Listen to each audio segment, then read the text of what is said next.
आज ज्येष्ठ शुक्ल षष्ठी है। आज जमाई षष्ठी है। पारिवारिक पूर्ण मिलन का त्योहार है जमाई षष्ठी। ज़्यादातर बंगाली हिंदू मनाते हैं। भारत और बांग्लादेश में मनाया जाता है। बंगाली संस्कृति का अहम हिस्सा है।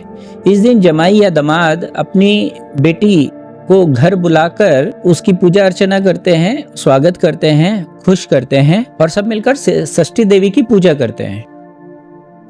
कब से शुरू हुआ और क्यों? पुराण में तो ऐसी कोई बात नहीं है जिसका वर्णन नहीं मिलेगा। हाँ, तो पुराण में अलग अलग कथाएं हैं। अब अलग अलग पुराणों में अलग अलग कथाएं हैं, अलग अलग क्षेत्र में अलग अलग कहानियां हैं। खास बात यह है कि कहानियों को इतिहास मानने की भूल नहीं करनी चाहिए। हाँ, इन पुराणों की कहानियों में तत्व देखिए, तथ्य नहीं। तथ्य ढूंढने जाएंगे तो आप भटक जाएंगे।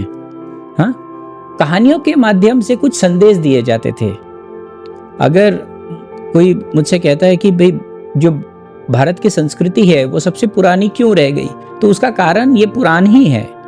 क्योंकि पुराण जो हैं वो कहानियों के माध्यम से बहुत आसानी से एक दूसरे को दिए जा सकते थे, और जो शास्त्र होते हैं वो तो जटिल होते हैं।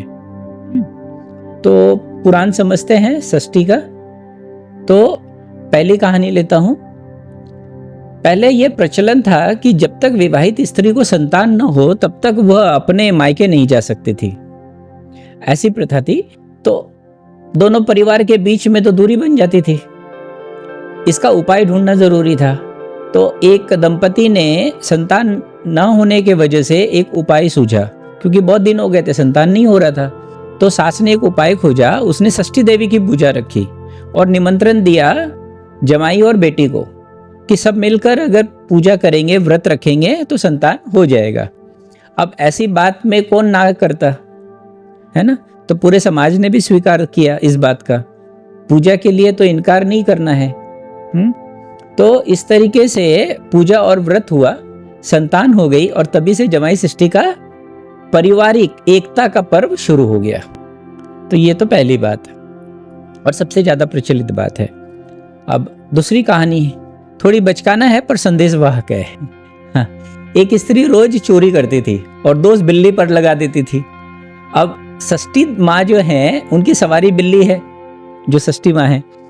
तो उन माँ ने क्या किया कि उनके पुत्र के प्राण ले लिए और एक वृद्ध स्त्री के रूप में उनको बताया कि तुमने दोष जो है कि मेरे वाहक बिल्ली पे लगाया है, इसीलिए मैंने तुम्हारे प्राण हर लिए। तो उसको अपनी गलती का एहसास होता है। फिर वो षष्ठी माँ की पूजा करती है और माँ खुश होती है और प्राण वापस कर देती है। तो ये तो एक कहानी हुई। अब इस कहानी में जो लोग समाज के जो लोग थे उसके हिस्से के, उन लोगों को जब पता चला कि यह स्त्री इस तरीके से लांछन लगाती थी और उसने फिर पूजा किया और वो ठीक हो गई, तो उन लोगों ने मायके जाने के लिए मना कर दिया कि तुम्हारा दंड यह है कि तुम मायके नहीं जा सकती। तो उस लड़की के जो माँ थी उसने फिर ये एक युक्ति निकाली। उसने षष्ठी माँ के पूजा का आयोजन किया। अब फिर वही बात है कि पूजा के निमंत्रण को ना नहीं कर सकते, पूजा का निमंत्रण है। तो गांव वालों ने भी इसकी स्वीकृति दे दी और इस तरीके से पारिवारिक पूर्ण मिलन हुआ और समाज व्यवस्था बन गई। अब तीसरी कहानी भी है। एक बार गणपति जो हैं उनका विवाह हुआ पुष्टि से। गणपति ने विवाह तो कर लिया लेकिन वो संसारिक जीवन नहीं जीते थे, वो तो तपस्वी जीवन जीते थे। तो उनकी जो माता थी धरित्री, वो बहुत दुखी थी इस बात से कि उनकी बेटी सुख नहीं पा रही है, विवाहित सुख उनको नहीं मिल रहा है।